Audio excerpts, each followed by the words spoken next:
Estimados, buenas noches. Un saludo cordial a nombre del Consejo Departamental del Colegio de Historiadores de Lima.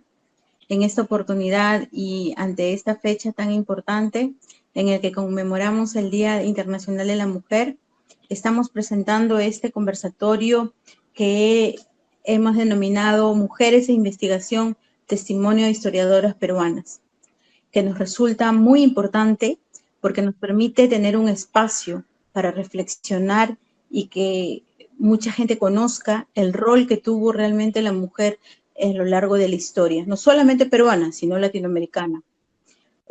Como habíamos mencionado o somos conscientes, creo, la mujer ha sido relegada o invisibilizada y estereotipada en un rol a lo largo de la historiografía peruana.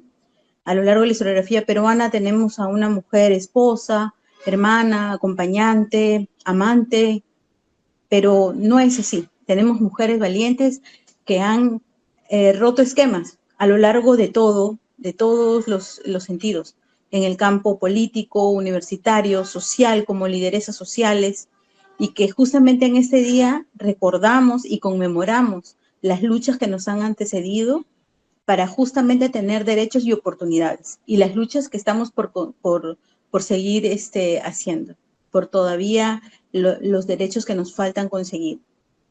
En esta oportunidad vamos a contar con 3 historiadoras que nos van a apoyar justamente contándonos sus testimonios, y como primera conferencia vamos a tener a Montserrat Rivera, con la exposición Derechos Sexuales y Reproductivos en Perspectiva Histórica, la lucha por la legalización del aborto en el Perú de 1970 a 1980.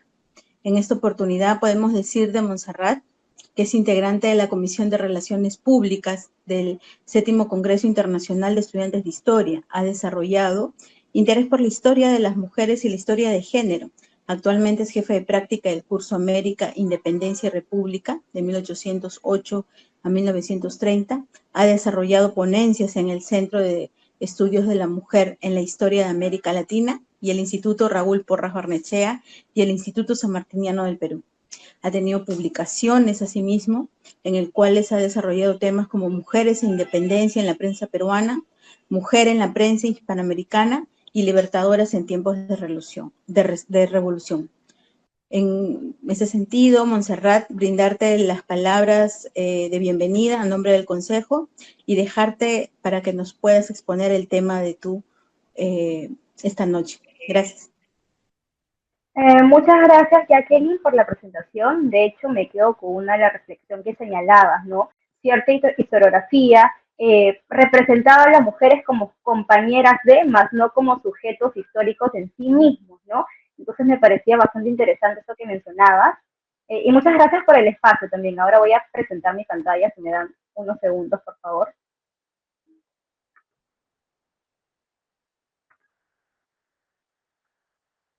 Bien, como señalabas en la presentación, el título de la ponencia es el siguiente, ¿no? Derechos sexuales y reproductivos en perspectiva histórica, la lucha por la legalización del aborto en el Perú, 1970 a 1989.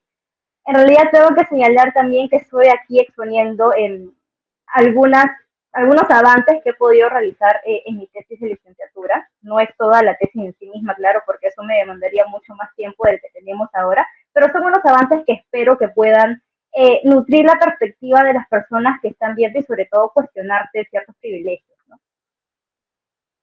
Bien, en cuanto a la estructura de la presentación, he estructurado la presentación en 3 partes. Primero, ciertos conceptos que considero que son necesarios tomar en cuenta para tener una verdadera comprensión de lo que pretende explicar el día de hoy. El primer concepto es el siguiente: instituciones extractivas, instituciones inclusivas. Como segundo concepto voy a presentar el orden tutelar y como tercer concepto la ciudadanía plena. Ya más adelante iré explicando qué más o menos implica cada uno de estos. La segunda parte de esta presentación obedece básicamente el contexto, cuál fue el contexto fértil para que se pueda plantear la demanda de la legalización del aborto en el Perú. En este sentido, presento 3 puntos. Primero, algunas consideraciones sobre el feminismo en la segunda ola. Tercero, esta frase que nace del feminismo radical de la segunda ola también, lo personal es político y qué implicancias tiene esta frase para el feminismo peruano. Y por último, voy a presentar también algunas organizaciones feministas que surgen durante el gobierno revolucionario y las Fuerzas Armadas, que comprende la mayor parte del marco temporal que estoy presentando el día de hoy. Y en tercer lugar, pretendo ya abarcar un poco más lo que es el discurso feminista en torno a la legalización del aborto, ¿no? En este sentido, presento unos 5 puntos. Primero, el argumento que presentan las feministas para plantear la legalización del aborto, el cual es el siguiente: la mortalidad materna a causa del aborto clandestino, el cual también va de la mano de la clandestinidad del aborto como una forma de violencia, ¿no? Vamos a ver también que tiene ciertas implicancias con este concepto de la violencia simbólica que plantea Bourdieu. En tercer lugar, creo que es bastante importante considerar esta marcha que convocó el colectivo Acción por la Liberación de la Mujer Peruana en el año 1979. Sin duda son pioneras en el planteamiento de la legalización del aborto. En cuarto lugar, lo he titulado De lo privado a lo público, y es que aquí pretendo señalar algunos aportes de las feministas en cuanto a difusión de métodos anticonceptivos y también métodos de aborto en revistas feministas, ¿no? Y el hecho de plantear un tema que es tan privado y ponerlo en revistas definitivamente como que rompe las barreras entre ambas esferas, ¿no? Entre la esfera de lo privado, lo doméstico, y la esfera pública política. Y por último, pretendo delinear algunas tensiones entre el orden tutelar, que voy a explicar en unos momentos, y la agenda feminista del marco temporal que estoy presentando. Primero, el primer concepto que estoy presentando son instituciones extractivas e inclusivas que proponen Acemoglu y Robinson en el libro ¿Por qué fracasan los países?, del año 2012. Estos autores nos señalan que las instituciones extractivas e inclusivas pueden ser de dos tipos, ¿no? Primero, económicas, y segundo, políticas. Asimismo, hay que entender este concepto como las reglas del juego que les permiten a los países operar de una manera. De este modo presento este gráfico donde considero la base ciudadana como el eje, ¿no? Primero, las instituciones inclusivas tienen una mayor base ciudadana, lo que haría que una mayor cantidad de ciudadanía esté implicada en las decisiones gubernamentales que dirigen el país hacia el progreso, digamos. Y en la parte de abajo, con una menor base ciudadana, encontramos a las instituciones extractivas. Vale señalar que estos autores consideran como el gran causante del fracaso de los países la presencia mayoritaria de esas instituciones extractivas, ¿no? Como señalo, y nuevamente incido, esto no tiene que ser visto de manera literal. No es que va a existir una institución con nombre propio estatal que va a hacer que el país funcione de tal manera, sino que son las reglas del juego mediante el cual se manejan los países. Por ejemplo, también incluso podría, ya para estar dando algún ejemplo, el sufragio femenino universal como una institución política de tipo inclusiva, ¿no? Dado que abre la base ciudadana y permite que las mujeres puedan elegir y que puedan ser elegidas. Caso contrario, una institución política extractiva vendría a ser la no legalización del aborto, ¿no? O el hecho de que muchas mujeres durante mucho tiempo, por ser analfabetas, hayan estado impedidas de ejercer su voto ciudadano. El segundo concepto a presentar es el orden tutelar. Este es propuesto por Guillermo Nuyen, un importante sociólogo peruano, en el libro titulado El orden tutelar sobre las formas de autoridad en América Latina del año 2010. Él básicamente va a presentar cómo influyen el orden tutelar militar y el orden militar castrense, y señalan cómo este va a influir en la autoridad, relacionado también a un tema de la sexualidad, ¿no? Creo que el hecho de preguntarnos cómo influye la autoridad en la sexualidad es una clave para poder comprender el libro. Y una frase bastante interesante que a mí se me quedó de este libro es: la noción de ciudadanía es indesligable del ser católico. Y justo tiene que ver bastante con una de las cuestiones que también propone Nuyen en esta verdadera laicidad. No obstante, para el caso peruano es un poco más complejo por ese mismo hecho de que el ser ciudadano es básicamente ser católico, ¿no? Entonces, ahí también hay como que una fricción entre lo que propone la agenda feminista y lo que plantea este orden tutelar imperante en América Latina sobre todo para un contexto, como es el marco temporal que estoy presentando, un contexto de gobierno revolucionario de las Fuerzas Armadas en ambas fases, donde vamos a ver cuestiones de orden tutelar militar y el orden militar, el orden tutelar clerical también. Y finalmente, el tercer concepto a presentar es el de ciudadanía plena, ¿no? Si bien es cierto, una primera persona que planteó este concepto de ciudadanía plena fue Talcott Parsons, sobre todo para hacer referencia a los derechos civiles de los afroamericanos, para tratar un tema de cuestiones referentes a la sexualidad y la legalización del aborto. Considero que tiene una visión un tanto restringida, ¿no? Porque solo hace referencia a una cuestión de participación política y derechos civiles. No obstante, no abarcaría una cuestión de derechos sexuales y reproductivos. Por tanto, pretendo superar la visión que tiene Parsons y tratar de ligar la participación política también al hecho de una consecución total de derechos sexuales y reproductivos, en la medida que pueda también vincular las libertades sexuales a la ciudadanía femenina. Por último, me gustaría hacer como que un breve paréntesis. Si bien es cierto, el título de la ponencia es Derechos Sexuales y Reproductivos, este concepto como tal, en el marco temporal que estoy presentando, no tendría por qué utilizarse, ¿no? Este concepto como categoría aparece en el año 1994 con la conferencia que hay en el Cairo, en lo referente a cuestiones de demografía, población. No obstante, en una cuestión de ideas sí está bastante presente. La legalización del aborto es claramente y está enmarcada dentro de lo que le compete a los derechos sexuales y reproductivos. Pero tengo que ser incisiva con esto. Como categoría, como tal, no existe. Y esto incluso lo pueden señalar y reafirmar las mismas protagonistas del movimiento feminista del marco temporal que estoy estudiando, ¿no? Ellas señalan exactamente lo mismo, que ellas no tenían una noción de qué son derechos sexuales y reproductivos, pero que proponían una legalización del aborto.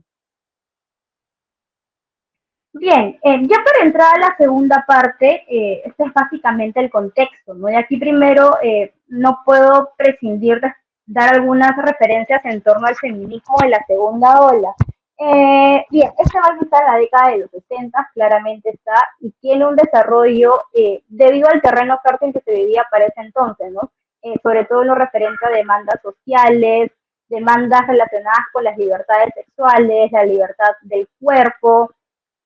Tenemos el movimiento hippie incluso con esta frase de hace el amor y no la guerra. Y creo que esto es bastante característico de ese momento y por el cual también muchas feministas en la época se animan a plantear más demandas en torno a lo corporal, en torno a poder decidir sobre su cuerpo, en torno a poder controlar verdaderamente su reproducción. Ahora, también tiene claramente inicio el movimiento homosexual, el movimiento LGTBI, ¿no? Y hay que señalar también que las manifestaciones que van naciendo en esa época básicamente van de una u otra forma a marcar el camino, ¿no? Las manifestaciones que tenemos ahora desde los colectivos feministas, ONG feministas, como deseen llamarlos, son claramente herencia de lo que sucedió en este feminismo de la segunda ola. Ahora, un hito importante que también tenemos en este contexto y que le dio básicamente inicio al feminismo de la segunda ola o que lo nutrió también de ideas, fue el libro publicado por Simone de Beauvoir, ¿no? Que es bastante conocida, el libro de El segundo sexo, y no solamente eso, sino también otro texto que fue publicado por Betty Friedan, la mística femenina del año 63, y es precisamente este último el que va a encender la chispa para que el movimiento feminista de la segunda ola pueda surgir, ¿no? Y es que Betty Friedan en este texto lo que hace es utilizar distintas entrevistas como método de investigación y consulta a distintas mujeres, ¿no? Y una de las cosas que Betty Friedan logra notar es que hay una coincidencia amplia en el grupo de mujeres que había entrevistado, y es que todas ellas pasaban su tiempo dentro de la esfera doméstica, ¿no? Y aquí también es algo que incluso podemos llegar a la otra parte que se viene, como el hecho de que ya no solamente una mujer doméstica, sino también todas las mujeres ya no hace que este hecho sea un hecho privado netamente, ¿no? Sino que al volverse de tal manera tan colectiva, básicamente pasa a ser un hecho político. Ahora, para no desligar tanto el contexto internacional del contexto nacional, Tengo que señalar que Virginia Vargas, que fue una de las grandes feministas que hasta el momento sigue con vida, de la segunda ola del feminismo peruano, es quien va a tomar ideas de la mística femenina de Betty Friedan ya a nivel de movimiento, ¿no? De movimiento feminista en general. De hecho, Virginia Vargas fue una de las fundadoras del Centro de la Mujer Peruana, Flora Tristán, que es una de las primeras organizaciones feministas que surgen en los 70, que actualmente sigue vigente, es una ONG feminista en la actualidad. Y ya a nivel más personal, Virginia Vargas también toma algunas ideas del segundo texto de Simone de Beauvoir. Bien, como señalo, estos son libros bastante importantes que básicamente se pueden considerar hitos dentro de la segunda ola del feminismo. Ahora, tenemos que considerar necesariamente algunas conquistas del movimiento feminista estadounidense, ¿no? Claro ejemplo, aquí está la Ley de Igualdad Salarial del año 63, que fue promulgada durante el gobierno de Kennedy. No obstante, no podemos señalar que este es logro de Kennedy y que un día Kennedy se despertó súper igualitario y quiso que todas las mujeres ganaran lo mismo que los hombres por realizar el mismo trabajo en igualdad de condiciones, sino que este en realidad fue un producto, una lucha de largo aliento de una feminista estadounidense de ese tiempo, ¿no? Esther Peterson, que trabajaba en una oficina bastante importante y que estaba de una u otra manera bastante cercana al presidente de ese momento, Kennedy. Y bueno, logró conseguir esa igualdad de género a nivel de salarios en su país. Otra conquista que también es bastante importante de mencionar es la sentencia del Tribunal Supremo en el caso Griswold contra Connecticut en el año 1965, ¿no? Este lo que hace es permitir que las mujeres puedan acceder a métodos anticonceptivos dentro de un contexto matrimonial, ¿no? Hasta ese momento no se permitía porque se consideraba que el matrimonio era como que la institución perfecta para concebir, ¿no? O sea, el fin último del matrimonio es concebir hijos y luego educarlos para que sean ciudadanos y ciudadanas del país. No obstante, esta sentencia lo que hace es revocar eso y por fin darle a los padres y madres la posibilidad de una planificación familiar correcta, ¿no? ¿Cuántos hijos quieren tener, en qué momento y en qué momento desean tenerlos? Y finalmente, una de las más interesantes es el caso Roe versus Wade, en el año 1973, que hace poco fue revocado. Pero esto significó un gran avance en materia de derechos sexuales y reproductivos, ¿no? Porque les permite a las mujeres el poder de decidir sobre sus cuerpos, el poder de hacer finalmente suyos sus úteros y sus ovarios y que puedan decidir si desean continuar o no con un embarazo. Y es que esto puede ser un tanto controversial, ¿no? Pero si lo llevamos a un contexto nacional en el cual hay un amplio desconocimiento en materia de educación sexual, no hay conocimiento total de anticonceptivos, es algo que hay que tener bastante criterio para poder tratarlo. Bien, otro punto importante que también consideraba mencionar es este lema que nace del feminismo radical: lo personal es político, ¿no?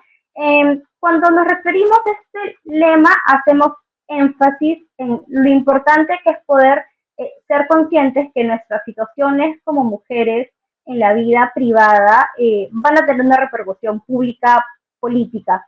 Y es que algunas situaciones como la subordinación hacia los hombres, desde la pareja, hacia los padres, hacia hermanos varones, o incluso a la dependencia económica hacia ellos mismos, en tanto representan sucesos que tienen acontecimientos dentro de un espacio privado, dentro de la esfera doméstica, van a tener repercusiones políticas, ¿no? Porque no solo te afectan a ti o a mí, sino que van a afectar a un número considerable de mujeres.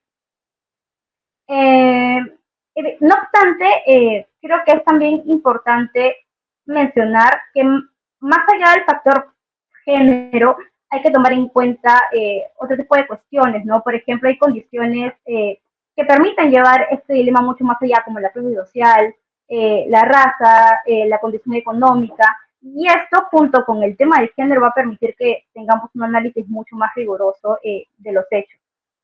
Asimismo, tengo que mencionar que el lema "lo personal es político" va a tener un gran impacto en los 70 para el caso peruano, ¿no? Sobre todo por todo el ambiente que se vivía de liberación sexual y las manifestaciones sociales, dado que también se puede llevar al tema de la sexualidad, ¿no? Como el hecho de que muchas mujeres en esos momentos hayan tenido desconocimientos del mismo funcionamiento de sus cuerpos o del poco acceso a métodos anticonceptivos o el poco conocimiento respecto a cuestiones de planificación familiar, no solo se trataba de una sola mujer, ¿no? Era un grupo bastante considerable de mujeres, por lo tanto también los sucesos privados en materia sexual de estas mujeres constituyen hechos políticos también. Y creo que es importante señalar que este tipo de sucesos, o sea, políticos, al salir de la esfera privada y ya entrar en una esfera pública, van a requerir presencia del Estado, porque no solo es una cuestión de una mujer, como señalo, sino que en muchos casos, y esto ya específicamente para tratar el tema de la mortalidad materna a causa del aborto clandestino, es una cuestión de salud pública clara donde el Estado debería intervenir. Ahora, ya entrando más a un contexto nacional, y me gustaría, y creo que es pertinente mencionar a las primeras organizaciones feministas como tal, el feminismo que tenemos actualmente en el Perú, de la segunda ola, ¿no? Si bien es cierto, tenemos un primer feminismo sufragista con destacadas mujeres como Miraflores Alvarado, Soy la Aurora, quienes plantean el sufragio que finalmente se pudo lograr. Ya luego para la segunda ola feministas tenemos demandas más a lo referentes al cuerpo y a la sexualidad. Es en este contexto que van a surgir grupos como Acción para la Liberación de la Mujer Peruana, o por su abreviatura ALIMUPER, que fue creada en el año 1973. Y dentro de su estatuto figura que es un movimiento que busca incluir a todas las mujeres sin distinción de razas, pero sobre todo también van a hacer énfasis que se encuentren en la búsqueda de mujeres que pretendan luchar por la liberación de todas las mujeres peruanas sin excepción, ¿no? Y de hecho fueron ellas quienes van a convocar a una marcha debido a una coyuntura crítica que se originó durante el gobierno revolucionario de las Fuerzas Armadas porque se suspendieron los servicios de planificación familiar, ¿no? Bueno, básicamente eso respecto al IMUPER. Otra organización feminista que también surge en este contexto es MIFE, o Militante Feminista, que fue creada en el año 1977, y se puede decir que esta nace de Alimuper, ¿no? Hubo algunas contradicciones internas entre las mismas integrantes de Acción para la Liberación de la Mujer Peruana, y finalmente deciden deslindar de ellas y crear su propia organización feminista, en este caso llamada MIFE. Y también destaca por ser bastante críticas respecto al movimiento feminista de mujeres estadounidenses o incluso europeas, y van a llegar también a criticar a mujeres peruanas que tomen como que ciertas demandas de los movimientos feministas que no eran necesariamente peruanos, ¿no? Por lo tanto, MIFE, Militante Feminista, va a considerar importante realizar un análisis nacional de la situación y a partir de eso plantear sus demandas, no necesariamente adherirse a las demandas que planteaban las mujeres en Estados Unidos o las mujeres europeas. Manuela Ramos también es otro de los movimientos que hay para ese momento. Nace en el año 1978 y el hecho de que se llame así Manuela Ramos es porque ellas consideraban que a lo largo de la historia peruana no se tomaban en cuenta a mujeres anónimas, digamos, ¿no? O sea, teníamos conocimiento Micaela Bastidas, pero una mujer con nombre propio, una mujer que se logró conocer. Ellas consideraban que habían más mujeres que no se estaban tomando en cuenta o de quienes no se hablaban. Por lo tanto, consideraron ponerle a su movimiento un nombre que sea de una mujer del común, digamos, una mujer que podría ser cualquiera. Cualquiera se podría llamar Manuel y cualquiera se podría apellidar Ramos, ¿no? Era lo que ellas señalaban.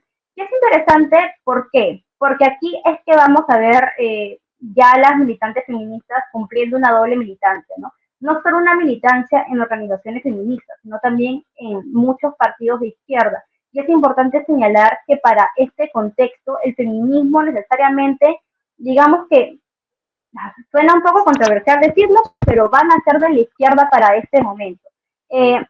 Entonces la clave, al menos en Manuela Ramos, va a ser que la participación política sea como experiencia previa a la integración al movimiento feminista, ¿no? En este caso, una participación política en partidos de izquierda. Y eran básicamente mujeres que se orientaran al feminismo, ¿no?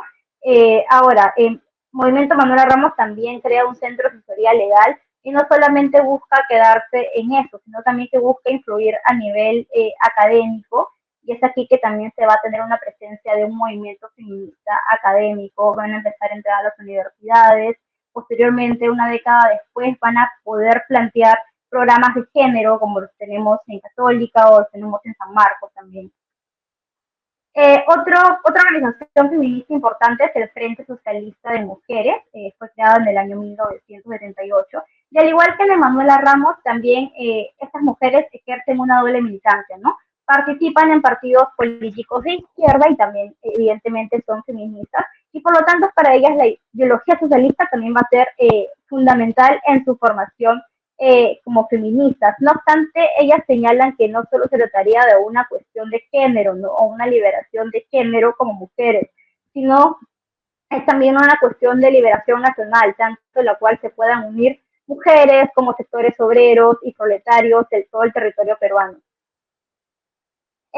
Ahora uno de los centros que actualmente también tiene vigencia y es una ONG feminista, es el Centro de la Mujer Peruana Flora Tristán, fue creado en el año 1979, estaba conformado por mujeres de capas medias que también ejercían una doble militancia como el de Molina Ramos, por ejemplo.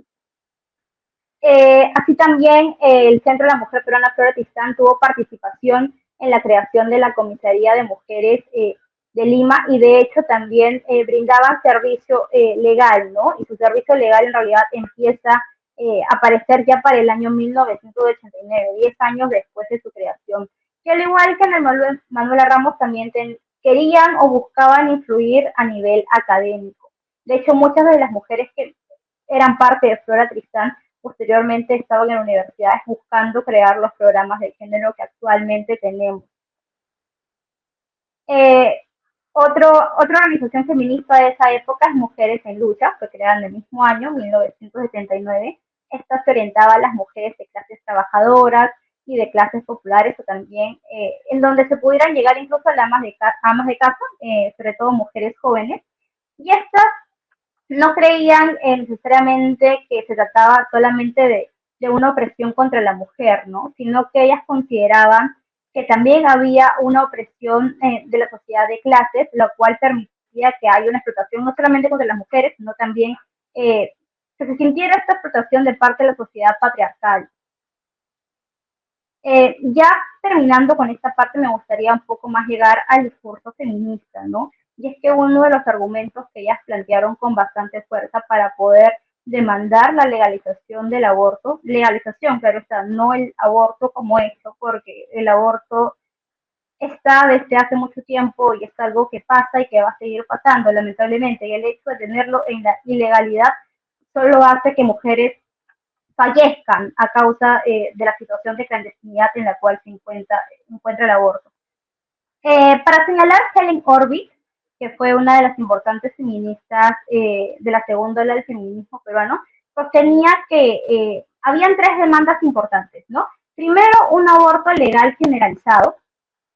Segundo, que se establezca un centro de cuidado de niños que esté abierto las 24 horas. Y tercero, que se pueda reconocer la igualdad de la mujer con el hombre. El primero de ellos, lo del aborto, tiene justificación bajo las muertes de mujeres que morían en condiciones insalubres a causa del aborto clandestino, ¿no? Y este problema también tenía como raíz el hecho de que se considere que la maternidad es el estado natural de la mujer, ¿no? Que una mujer únicamente puede ser realizada concibiendo, siendo madre. Esto es uno de los planteamientos que incluso señala al IMUPER en un fascículo sobre la maternidad que habían sacado justamente para el Día de la Madre.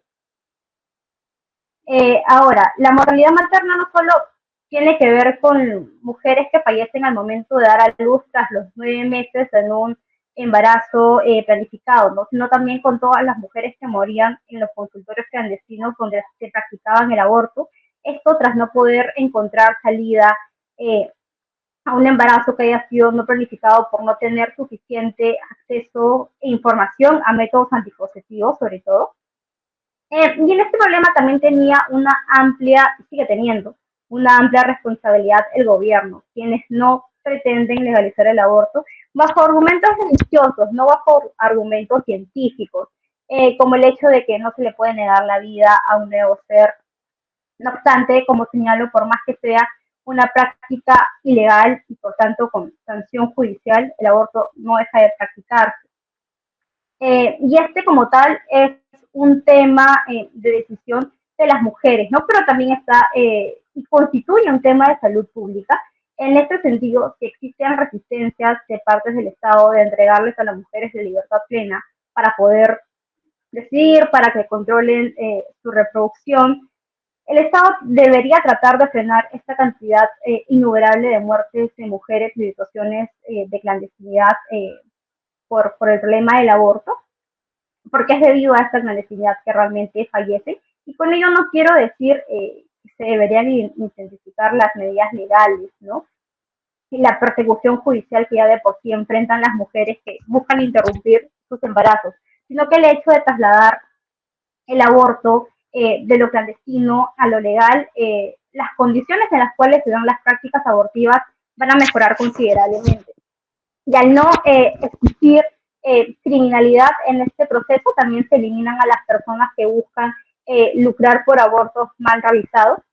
Y de este modo el aborto se configura una práctica mucho más accesible, mucho más segura, que no sea exclusividad solamente de mujeres de sectores acomodados y en las cuales las mujeres de sectores populares fallecen, ¿no? Sino que es una práctica segura para todas, en la cual se pueda también tener una defensa de las maternidades libres, de las maternidades deseadas y por tanto abortos legales, seguros y gratuitos. Ahora, lo que señala la revista Mujer y Sociedad es que a nivel mundial se dan 27.000 abortos al año, 64 intervenciones abortivas diarias y 3 abortos por hora. Esas son cifras que señala la revista Mujer y Sociedad en el año 1980. Ya para el caso peruano, según cifras extraoficiales, se llevan a cabo 140.000 abortos al año y las cifras oficiales señalan 27.000 interrupciones de embarazo. Si vemos, bien las cifras, hay como que hay una gran diferencia, ¿no? Y es que el aborto, al constituirse en una práctica clandestina, no se puede saber a ciencia cierta los números correctos. Ahora, también lo que señalaban las feministas que escribían en Mujer y Sociedad, que es una revista bastante importante también de la segunda ola, es que en el Perú las principales causas de mortalidad materna eran las hemorragias, eran los abortos y eran las infecciones. Y respecto al aborto como causa de mortalidad materna, el 90% eran por abortos provocados, ¿no? Y peor aún, un 20% eran por abortos en menores de edad. Ya para pasar a otra parte, y que de hecho tiene que ver bastante con lo que he estado señalando anteriormente, es lo siguiente, ¿no? La clandestinidad del aborto como una forma de violencia. El aborto está tipificado como un delito en el Código Penal actual, el de 1991, y también en el antecesor de 1924, con el título Delitos contra la vida, el cuerpo y la salud. Específicamente, el artículo 159 sostiene que la mujer que causa su propio aborto tiene que sufrir prisión no mayor de 4 años, ¿no? Y eso solamente para la mujer que causa el aborto. Ahora, para los médicos y doctoras que ayudan a este proceso ilegal, hay una sanción mayor. Esto se configura como una forma de violencia contra las mujeres, especialmente mujeres de sectores populares, quienes son las que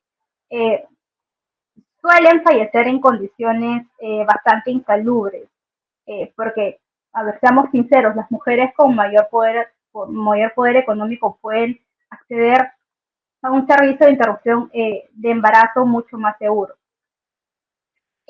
Ahora, el escaso acceso también al aborto terapéutico, ya entrando al terreno del aborto terapéutico, también es una forma de violencia, ¿no?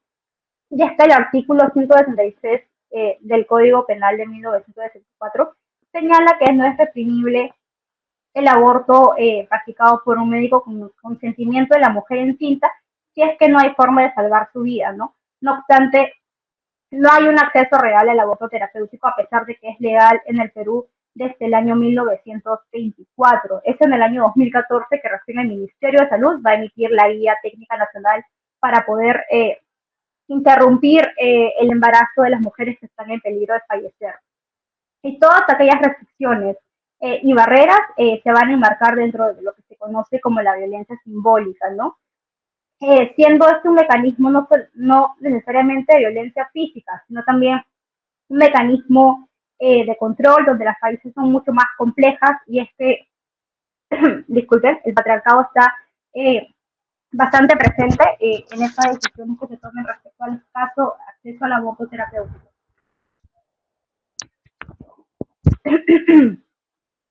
Finalmente, la marcha convocada por Alimujer el 31 de marzo de 1979.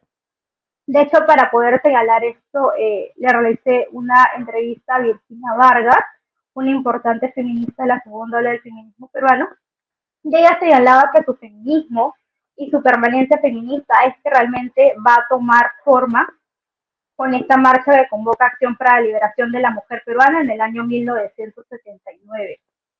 De hecho, al día siguiente de haberse realizado esta marcha, una revista de tendencia de izquierda señalaba que las mujeres eran como flores sin regar, ¿no? Que a las mujeres que habían marchado les faltaba macho, tal cual señalaban. Y de hecho no era el único evento que realizó el IMUPER, ¿no? También habían realizado una especie de plantón frente al Hotel Sheraton para mostrar su disconformidad respecto a los concursos de belleza. Pero bien, esta marcha tiene como recorrido lo siguiente, ¿no? El inicio fue en el Parque Universitario y también en la Facultad de Medicina de la Universidad Nacional Mayor de San Marcos, San Fernando, y ellas marchaban con una consigna, ¿no? Ya no queremos ser las reinas del mimeógrafo. Bueno, yo particularmente nunca conocí un mimeógrafo, pero lo que me comentó Virginia Vargas era como una especie de máquina en la cual se podían como imprimir varios folletos en grandes cantidades, ¿no? Y esto como de una u otra manera hacía percibir que las mujeres solamente eran secretarias o asistentes de varones en partidos de izquierda. No obstante, y es por eso que de una u otra forma es que la izquierda va a hacer que el feminismo, la segunda ola peruana, nazca, ¿no? Al no poder cumplir con las demandas de las feministas, es que ellas buscan formar sus propios espacios y retirarse de los partidos de izquierda. Bien, esta parte de lo privado a lo público respecto a la discusión en revistas feministas de métodos anticonceptivos, incluso métodos abortivos, son varias revistas que hay para la época que pueden dar evidencia de esto, ¿no? No obstante, yo me voy a concentrar en unas dos por cuestiones de tiempo, pero voy a señalar algunas más. Bien, una de las revistas bastante importantes de esta época fue La Tortuga, Mujer y Sociedad, que es lo que he podido presentar en las diapositivas anteriores, la revista Viva, la revista Manuela del movimiento Manuela Ramos, incluso los folletos de creatividad y cambio. Esta organización fue dirigida por dos importantes feministas religiosas, Timotea Galvín y Rosa Dominga Trapazo. Pero bien, ¿qué nos señala La Tortuga respecto al tema de poder decidir sobre los cuerpos, materia de anticoncepción, sexualidad, legalización del aborto? En el segundo número de la revista, en el año 82, hay un apartado que se titula Luz verde para abortar, en el cual se da cuenta de una manifestación feminista en marzo de ese mismo año en Bilbao, España. Y La Tortuga también va a exponer métodos anticonceptivos que se conocían hasta el momento, ¿no? De hecho, es una de las imágenes que incluye acá. Me parece que no se ve muy bien, pero básicamente da cuenta de los métodos anticonceptivos que se conocían hasta ese momento, como señalo, método anticonceptivo físico, el ciclo biológico, el hormonal, el químico, el mecánico. Y no solamente lo señalaban, ¿no? Sino que también realizaban un análisis socioeconómico de qué mujeres tenían mayor acceso a estos métodos anticonceptivos y en qué porcentaje. Ahora, lo de la revista Mujer y Sociedad, que es bastante conocido, ¿no? Tenían una amplia defensa de la legalización del aborto. Por ejemplo, hay un apartado en una de sus ediciones que fue escrito por Eva Montes, que se titulaba Polémica por el aborto libre y gratuito, en el cual destapaba toda una problemática de la sociedad peruana, ¿no? No solamente hablaban de la demanda de la legalización del aborto de manera superficial, sino también señalaban que había ciertas manipulaciones gubernamentales sobre el control demográfico, y también hacían una amplia crítica al sistema de salud peruano. Finalmente, las tensiones entre el orden tutelar y la agenda feminista. Este concepto, el del orden tutelar, es bastante importante en la medida que nos puede ayudar a explicar la confluencia de la autoridad castrense y la autoridad clerical en un solo régimen, ¿no? Específicamente en el gobierno revolucionario y las Fuerzas Armadas. Y un ejemplo característico de cómo se expresar este orden tutelar fue la firma del concordato entre la Santa Sede y el gobierno revolucionario de las Fuerzas Armadas en su segunda fase, es decir, la fase de Remigio Morales Bermúdez, en la cual básicamente el Vaticano, con representación de Juan Pablo II, va a poder o va a señalar la forma en la cual da cuenta de cierto control que ejerce contra el Estado peruano, sobre todo en materia educativa, y cómo pretenden o aspiran a controlar los asuntos ciudadanos, ¿no? Por tanto, en la época de la segunda fase del gobierno militar, es una cristalización que hay hacia la derecha, ¿no? Otro punto importante que hay que delinear respecto a las tensiones entre el orden tutelar y la agenda feminista es la necesidad de un Estado laico para América Latina, ¿no? Cuestión que no se cumple y por tanto origina fricciones con la agenda feminista, porque al momento de plantear la legalización del aborto, los primeros que señalan cierta o no querer simplemente aceptar esta demanda son los religiosos. Por tanto, una laicidad que funcione en la práctica, en donde las creencias religiosas personales no tomen partidos en los asuntos públicos, educativos, en materia de sexualidad, es a lo que se debería aspirar y lo que pretende una agenda feminista. No obstante, por el nombre tutelar, no se puede realmente cumplir con esto, ¿no? Asimismo, este orden tutelar también va a señalar que hay cierto temor al libertinaje o a la degeneración, sobre todo cuando se tratan de cuestiones referentes a la sexualidad. Y por último, también este tutelaje de una u otra forma pretende ejercer funciones de representación, por lo cual las mujeres no pueden necesariamente decidir sobre sus cuerpos, sino sus esposos o sus padres. Y bien, quería terminar, ya para no excederme con el tiempo, con una frase de Eva Montes, una importante feminista también de esta época, la cual señala: así con la legalidad del aborto, la mujer pasa de estar dominada por su naturaleza a dominarla y controlarla, recuperando su cualidad específicamente humana, su ser social. Muchas gracias. Muchas gracias, Montserrat, por tu exposición, por este tema tan importante y el enfoque que le has dado. Es muy importante reflexionar sobre los temas en los cuales, como tú has dicho, aún hay un amplio desconocimiento, ¿no? Y por lo tanto, justamente es un tema en el cual necesitamos investigar, abordar los enfoques. El derecho al aborto es un derecho que la ley reconoce a las mujeres en varios países. Lamentablemente en nuestro país aún no. Y es una lucha que todavía tenemos por los derechos reproductivos de la mujer en el Perú. Muchas gracias, Montserrat. Ahorita vamos a presentar la ponencia de nuestra compañera Luz Ramos Dolorier. Ella es egresada de la Universidad Federico Villarreal, bachiller en Historia por la Federico Villarreal, estudiante de maestría en el programa de posgrado en Historia de la Universidad Federal de Dias de Fora en Brasil y bolsista en la Fundación de Amparo y Pesquisa de Estado de Minas Gerais. Asimismo, ha participado en diferentes eventos nacionales e internacionales realizados en España, Argentina, Colombia, Brasil.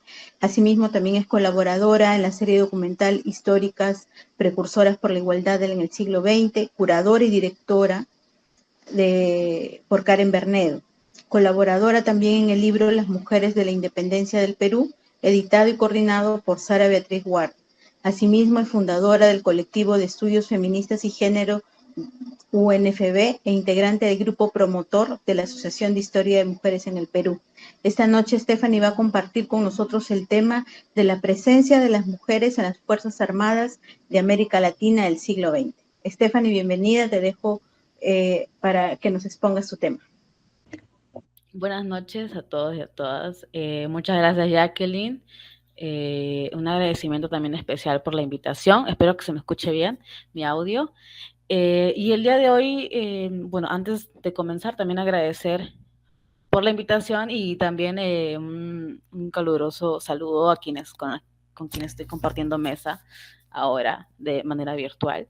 La ponencia del día de hoy es las aportaciones en torno a mi tesis de maestría, ¿no? Mi actual tesis de maestrado, sobre las mujeres en las instituciones armadas de América Latina del siglo XX.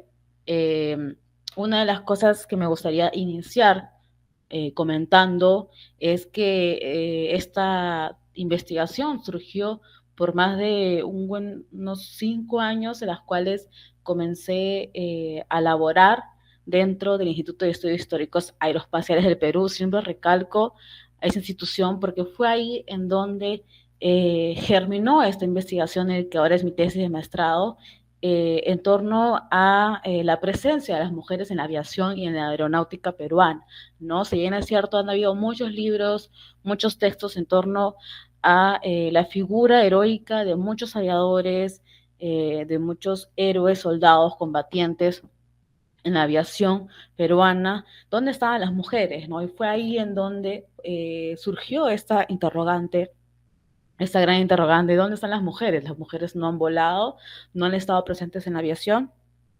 Y aquí, para hablar un poco del marco temporal que yo estoy enfocándome en mi tesis, es la segunda mitad del siglo XX.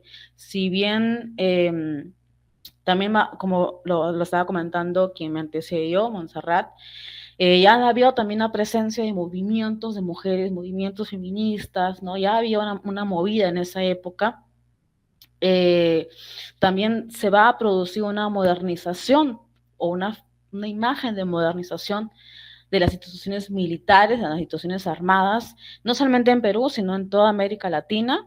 Es claro mencionar que fue en el año 75, en 1975, que la ONU declaró el Año Internacional de la Mujer, y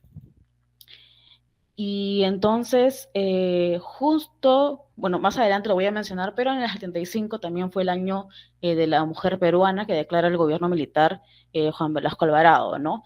Y por último menciona también sobre la inserción de las mujeres en las Fuerzas Armadas en el mundo, ¿no? Y que eso impacta mucho también en América Latina.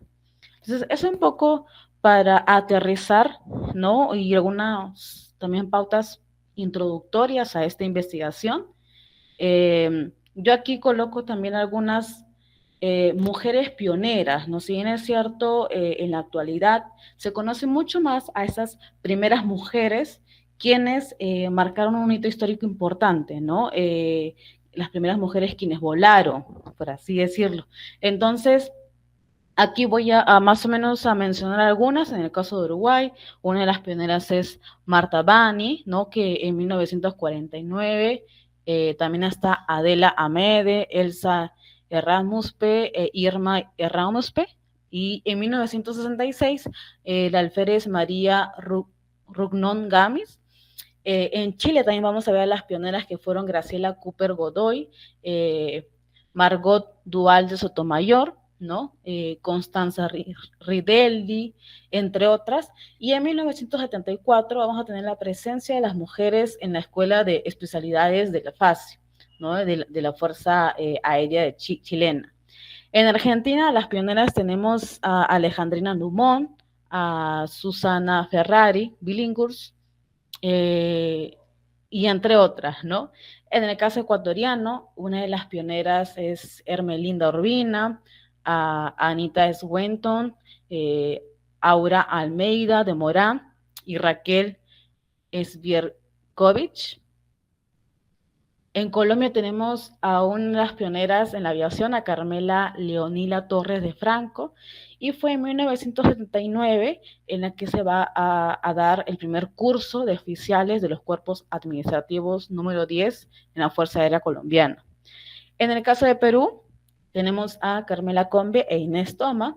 En 1975 tenemos esta primera promoción de mujeres paracaidistas, que lo voy a mencionar un poco más adelante, y en 1978 a este batallón femenino de la Fuerza Aérea Peruana. En el caso brasilero, una de las pioneras más destacadas es a Nécia Pinheiro Machado, a Teresa de Marzo y a Ada Rogato.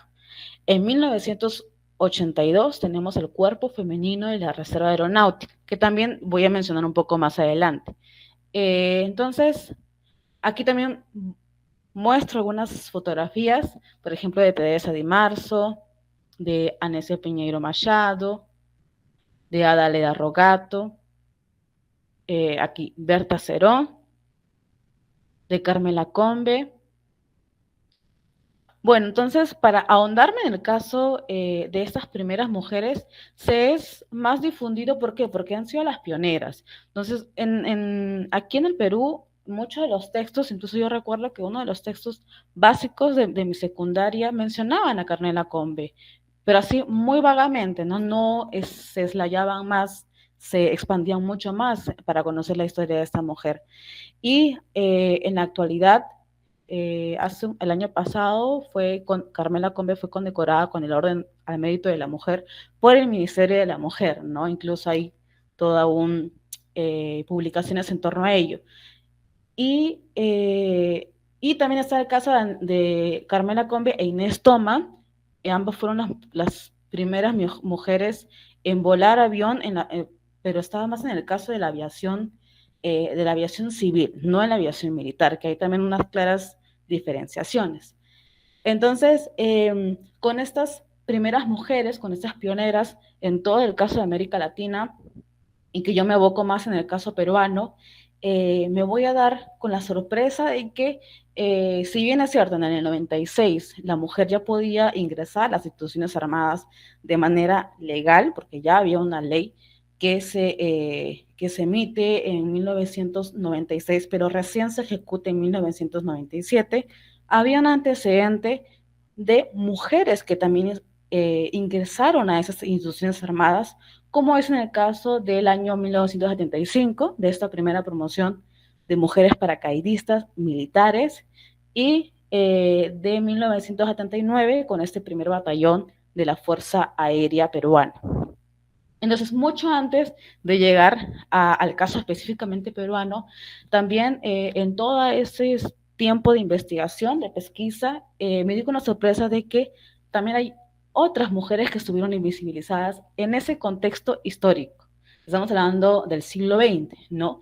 Y uno de ellos es el caso argentino, ¿no? Con estas enfermeras militares de la Fuerza Aérea Argentina que participaron en la Guerra de las Malvinas, que se suscitó en 1982. Tuve el privilegio, ¿no? El honor de poder conversar y entrevistar a Alicia Reynoso, que fue una de esas 14 enfermeras militares que estuvieron en esa guerra.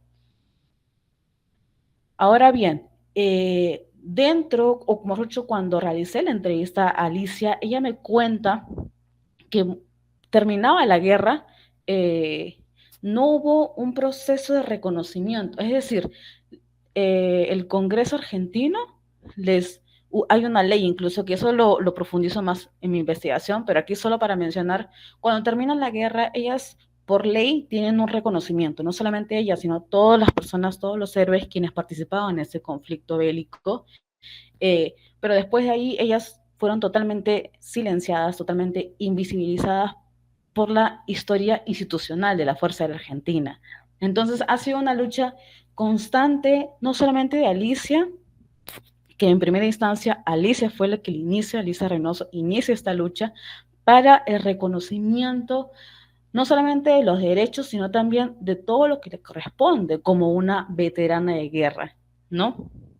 Y ella junto a las 3 enfermeras militares, como aquí lo menciono, en el año 90 el Congreso argentino la reconoció con una medalla y un diploma por su labor de servicio, pero póstumamente estuvieron totalmente silenciadas, totalmente invisibilizadas, ¿no? Ni la sociedad civil las conocía. Entonces, ella ha venido haciendo una lucha incansable por su reconocimiento, por su difusión, no solamente de su historia, sino de toda la historia de estas 14 militares, todas esas enfermeras militares que estuvieron en esa guerra, porque también hubieron mujeres en esas guerras. Se publica ese documental que se titula Nosotras también estuvimos. Es un documental que ha sido transmitido a nivel nacional en Argentina y también en otros espacios internacionales. Y bueno, actualmente hace unos 2 años, 3 años, Alicia Reynoso ya cuenta con su identidad argentina como veterana de guerra de las Malvinas. Entonces ha sido una lucha totalmente inalcanzable para ellas obtener esa identidad y esa leyenda. Para quienes estén interesados, existen muchas entrevistas en YouTube, en otras plataformas, que le hacen entrevista y ella menciona mucha información muy importante de esas enfermeras militares de la Fuerza Aérea Argentina. Luego también vemos en el caso de Brasil a este cuerpo femenino de la Fuerza Aérea Brasilera, ¿no? De esta primera promoción que fue titulada Anésia Pinheiro Machado en 1982.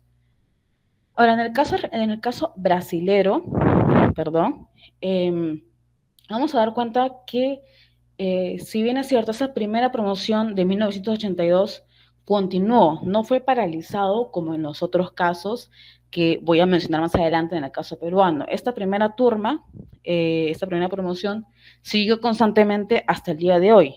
En Brasil ha asumido hace un par de años una mujer como comandante general, entonces es el grado máximo que una mujer puede alcanzar dentro de esa institución armada. Entonces, creo que hay ciertos países de América Latina, como en el caso de Chile también, hay mujeres que han podido escalar hasta la más alta jerarquización, pero en algunos otros países aún todavía siguen existiendo esas vallas, esas trabas para que la mujer pueda seguir escalando jerarquizaciones dentro de esas instituciones. Entonces, más o menos aquí difundo algunas imágenes que están publicadas en las redes sociales de la Fuerza Aérea Brasilera, ¿no? Entonces aquí también vemos que está por un lado el reconocimiento de la sociedad civil, por así decirlo, y por otro lado vemos que la historiografía institucional de dicha institución, valga la redundancia, sí difunde la presencia de estas mujeres.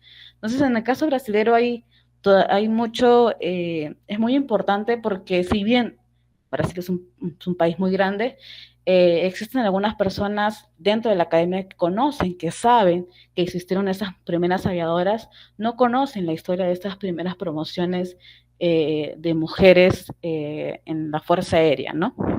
Y aquí más o menos difundo algunas fotografías que me parecieron muy interesantes poder transmitirlas por aquí. Vemos también la diversidad de mujeres que están presentes en esas fotografías. Y veamos el caso en sí, el caso peruano, que es a manera más amplia parte de mi tesis de maestrado. Es esta primera promoción de mujeres paracaidistas, Micaela Bastías del 75. Como ya había mencionado, el 75 fue declarado el Año Internacional de la Mujer por la ONU y fue el gobierno revolucionario de Juan Velasco Alvarado quien también declara el Año de la Mujer Peruana. Ahora, yo también tuve el privilegio de poder conversar con esta Asociación de Damas Paracaidistas Militares y a manera muy de síntesis existieron 3 promociones de mujeres paracaidistas militares. Entonces, de las cuales las 2 primeras o de las 3 aún están en ese proceso de seguir llamando a que se puedan unir a esa asociación, porque perdieron muchos contactos, muchas se fueron del país, otras estudiaron en otras especializaciones, quienes pertenecían a esta promoción de mujeres paracaidistas. Entonces, vamos a ver que este gobierno, como ya le había mencionado Montserrat, si bien es cierto, hay movimientos de mujeres feministas y de mujeres también propiamente dicho, en ese gobierno se va a tratar de mostrar que las instituciones armadas pueden ser modernizadas. Este proceso de modernización de las instituciones armadas, ¿no? Tanto el ejército, tanto la Fuerza Aérea y la Marina van a crear programas para que las mujeres puedan ingresar a esos espacios, obviamente con ciertas limitaciones, con ciertas restricciones también, y no en su totalidad.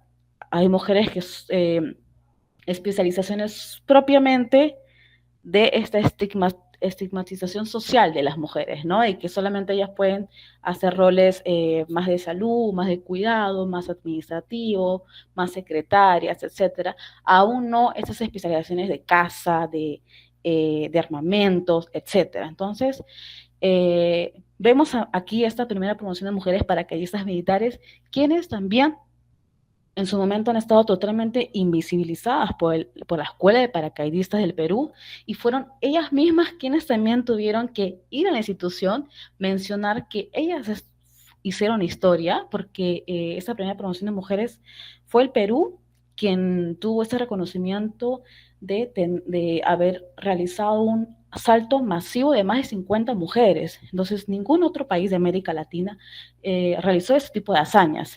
Justo uno de ellos me los comentaba. Voy a seguir mostrando algunas fotografías.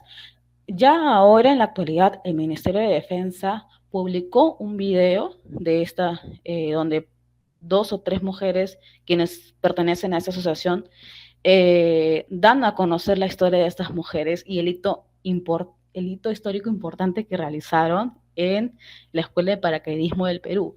También una hipótesis que manejo es que ella fue una de las primeras mujeres quienes tuvieron vestimenta militar propiamente dicho, participaron dentro de algunas paradas militares del que aún no se tiene un registro audiovisual en esta época de 75 o 76. Entonces vamos a ver aquí algunas fotografías de ellas, ¿no? Que tienen armas, la vestimenta militar, y en la actualidad ella cada ciertos tiempos se reúnen. Entonces aquí cuando cumplieron 40 o 35 años, se trataron de reunir, ¿no? Para tener esta foto. Y fue en el 2018 donde se realizó una exposición histórico-fotográfica de esta primera promoción, ¿no? Ellas tienen un montón de fotografías y fue esta exposición fotográfica quien la tuvo como curadora a Rosa María Vargas, historiadora también. Entonces, también tuve una entrevista con ella en la que ella me pudo brindar mucha más información sobre cómo fue esta exposición, si tuvo una buena llegada, no solamente por parte de soldados retirados o de oficiales o suboficiales retirados, sino también por parte de la sociedad civil, ¿no? Entonces aquí algunas fotografías de lo que fue esta exposición fotográfica que se realizó en el 2018, y para quienes también desean ampliar un poco más o conocer un poco más sobre estas promociones de mujeres paracaidistas, también existe un libro. Ellas tienen redes sociales, entonces también los pueden seguir por redes sociales. Y por último está este caso en el caso ya de la Fuerza Aérea Peruana, de este primer batallón femenino de la Fuerza Aérea de Perú de 79. Ahora, algo que me faltó recalcar, que esta primera promoción de mujeres paracaidistas inició en el 75, pero cuando ya ingresó al gobierno de Morales Bermúdez, Francisco Morales Bermúdez, fue cerrado el programa. Solamente llegaron a hacer 3 promociones de mujeres y de ahí se clausuró, ya no hubo más programa de mujeres paracaidistas militares. Entonces, esto va a ocurrir exactamente igual con este primer batallón femenino de la Fuerza del Perú de 79, que fue en el 79 cuando se inicia este programa, y va a ser clausurado en 1982-83 por el gobierno de Belaúnde Terry, ¿no? Entonces aquí también tuvo el privilegio de poder entrevistar a Andrea Saavedra y a Beatriz Vargas Herrera. Ellas también me brindaron algunas fotografías de lo que fue este paso por la Fuerza Aérea Peruana, y podemos ver que en las fotografías no eran 10 mujeres ni 20, eran más de 30, 40 mujeres, y ellas recibieron una instrucción militar. Obviamente también estaban con sus trajes militares. Ellas realizaban un servicio no acuartelado, es decir, ellas ingresaban a un horario y salían al otro, tenían un horario de salida. Entonces, mucha de la entrevista que tuve con ellas fue muy fructífera porque ellas también estuvieron totalmente silenciadas hasta el día de hoy por la Fuerza Aérea Peruana, y yo siempre he tratado en diferentes palestras, diferentes exposiciones y espacios académicos, difundir la historia de estas mujeres, ¿no? Que también marcaron un hito histórico importante para estas mujeres que ya en el 96 97 pudieron ingresar a estas instituciones armadas. No quiero explayarme mucho más, pero esta es más que todo unas aproximaciones ya próxima a la tesis de maestrado que espero que salga este año y que también difundir la historia no solamente de estas mujeres a quienes entrevisté, sino me imagino hay muchas otras más mujeres que han estado participando en estos años históricos importantes. Me falta todavía ahondar el caso de la Marina, ¿no? Que también estoy ahí poco a poco hurgando en algunos archivos, pero y así, sucesivamente, yo estoy muy segura de que ahí todo por parte de esta historiografía institucional han estado invisibilizadas y yo considero para mí una motivación muy importante el seguir rescatando el olvido, la historia de estas mujeres y difundiéndolas en diferentes espacios académicos, ¿no? Entonces, bueno, en este día también tan histórico, el 8 de marzo, siempre me emociono cada vez que hablo de estas mujeres porque muy gustosamente ellas me han aceptado estas entrevistas y detrás de estas entrevistas también han habido toda una serie de mujeres investigadoras, historiadoras, colegas que me han brindado información para poder yo llegar a ellas, ¿no? Tampoco no es tan fácil poder llegar a ellas. Entonces, ha sido todo un trabajo y una contribución por muchas otras mujeres que han estado aquí a la par. Así que bueno, yo solamente quería terminar diciendo eso y muchas gracias por el espacio, Jackie. Muchas gracias a ti, Stephanie. Qué importante el tema.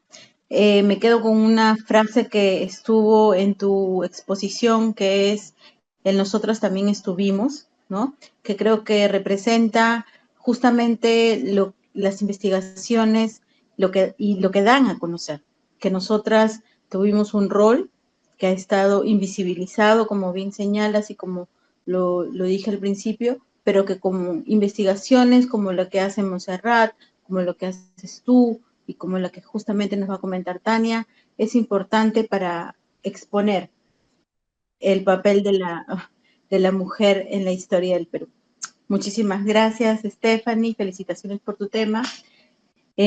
Pasaremos a continuación a tener a Tania Maquito. Ella es expresidenta de la Asociación de Historiadores de Arequipa, es licenciada por la Escuela Profesional de Historia de la Universidad San Agustín, ha pertenecido al tercio superior, tiene la especialidad en Historia de la República, Teoría y Metodología de la Investigación, con estudios relacionados a políticas públicas y gobernabilidad.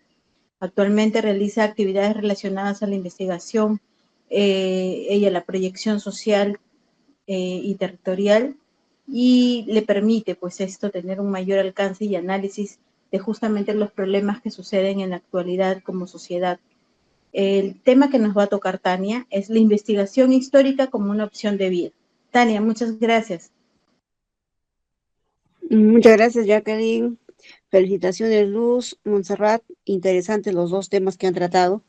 Y bien, como investigación, pues no, te adentra una vez más a seguir buscando y a indagar algunos detalles adicionales que particularmente me gustaría, digamos, también tener, porque parte de eso es la investigación.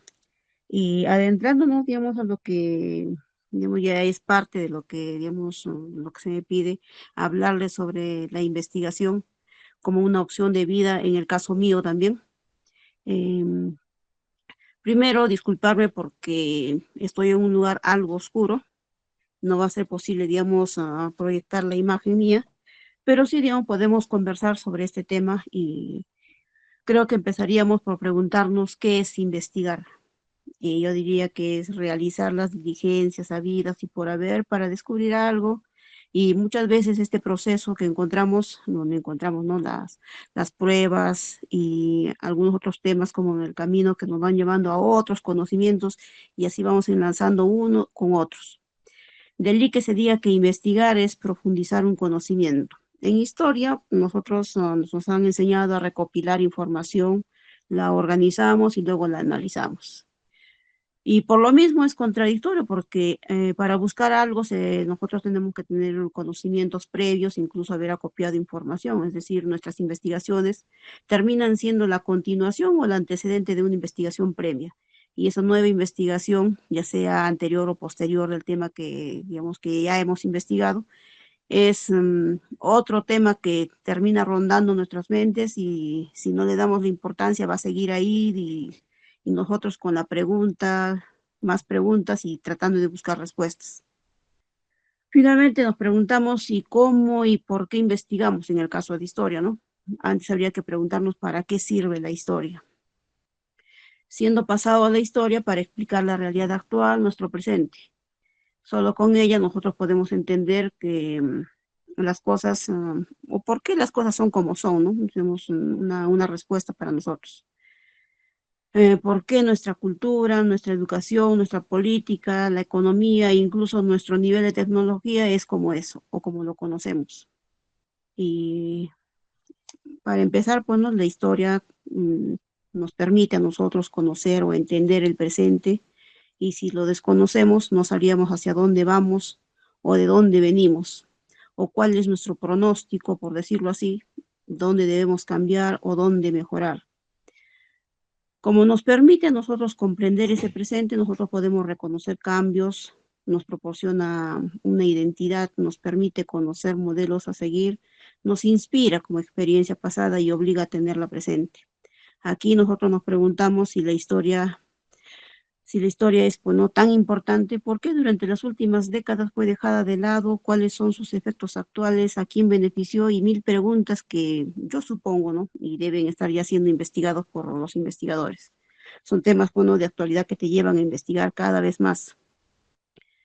Siendo la investigación una búsqueda constante y permanente del conocimiento, se convierte necesariamente en una forma de vida para quien se dedica a ello. Y la base de toda investigación es la curiosidad, porque no hay tema que al llamar la atención de un investigador no desee conocerlo con mayor profundidad, y así el ciclo se repite una y otra vez.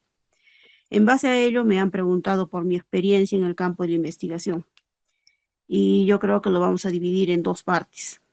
Una etapa en la de pregrado y una etapa posterior a la licenciatura, porque uno pues nunca deja de aprender, y más si se es historiador, porque como nosotros sabemos, la materia del historiador es tremendamente amplia, es holística y abarca absolutamente todos los temas. Y si bien es grandioso ser historiador, al mismo tiempo es tan desalentador porque siempre nos falta aprender, conocer, y en nosotros se cumple eso que se comenta, se dice y se afirma, ¿no? Que mientras más conocemos, más nos convencemos que no sabemos, que nos falta más y más.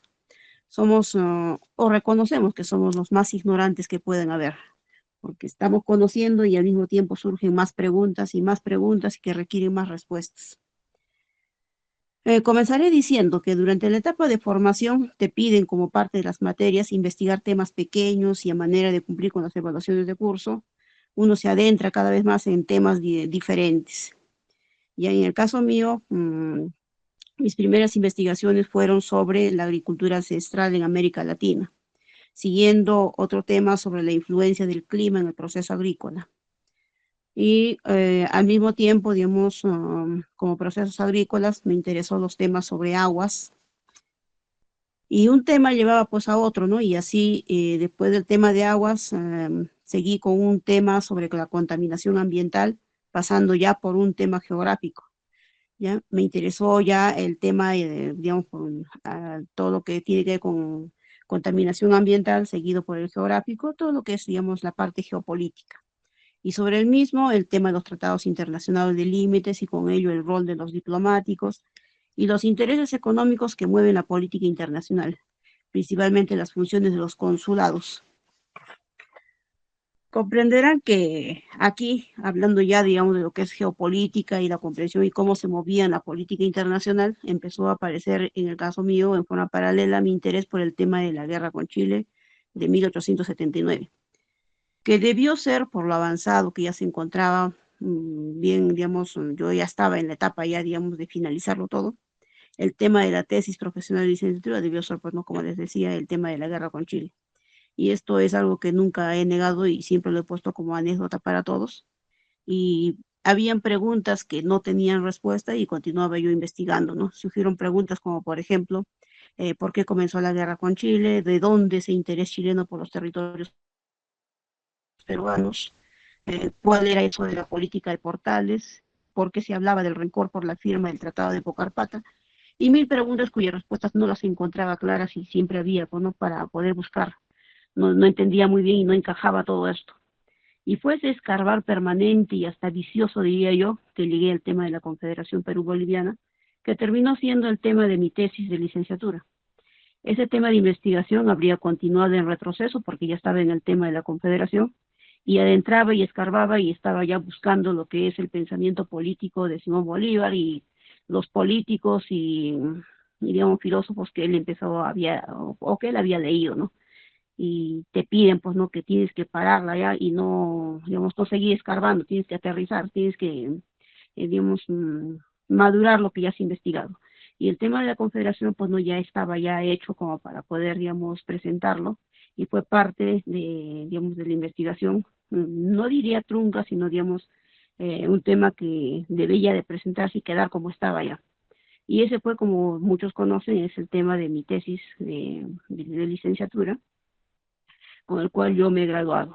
Después del tema de digamos, con las investigaciones que yo continué, ya estaba más, digamos, adentrada en los temas de actualidad, porque el tema de la Confederación te permitió conocer no solamente sobre política y sobre, digamos, tema de economía, porque ese fue la base, digamos, de todo ese conflicto, sino también cuál fue el movimiento de tierras, el movimiento agrícola, el pensamiento religioso, el comportamiento social y todo.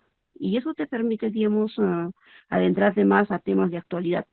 De tal forma que hay personas que piensan que soy socióloga, pero eso no es, digamos, no es cierto, ¿no? Entonces, ese comportamiento pues no es más actualizado y con mayor utilidad y siendo ya geopolítico mis intereses, yo continué estudios de maestría en ciencias políticas, en donde me propuse hacer una investigación sobre el discurso político, porque había tanta población engañada por los políticos que suelen tener discursos que son diferentes a sus actitudes o comportamientos. Y justo por ello terminé aterrizando en uno que tiene que ver sobre el derecho al agua y la tierra en comunidades campesinas. Comprenderán y como verán, ¿no? Mi tema sobre agricultura de pregrado ha continuado presente a lo largo de estos años, tanto así que de momento profundizo y sigo estudios sobre derecho en temas relacionados al delito administrativo, la corrupción de funcionarios y con ellos un tema que ya por cuestiones laborales, pero siempre similares en el fondo, sobre microempresas y temas de pesquería. No se parece a lo anterior en mis investigaciones, dirán ustedes, pero yo digo que sí. Está el tema del abuso del poder, el aprovechamiento de la ignorancia de la población. Y eso pienso yo que son ejemplos más que actuales los que tenemos y que podemos ver como una forma, digamos, si miramos la realidad, vemos que el aprovechamiento de ese pueblo lo hacen unos y otros. Y hay mucho por investigar y dar, ¿no?, a conocer. Y creo que estamos en eso.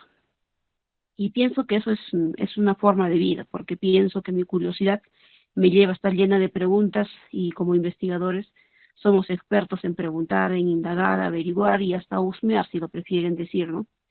Y bueno, uno, digamos, va conociendo la realidad y se va haciendo mil preguntas y eso te lleva a mil investigaciones, mil curiosidades y sigues indagando y sigues viviendo y sigues avanzando, ¿no?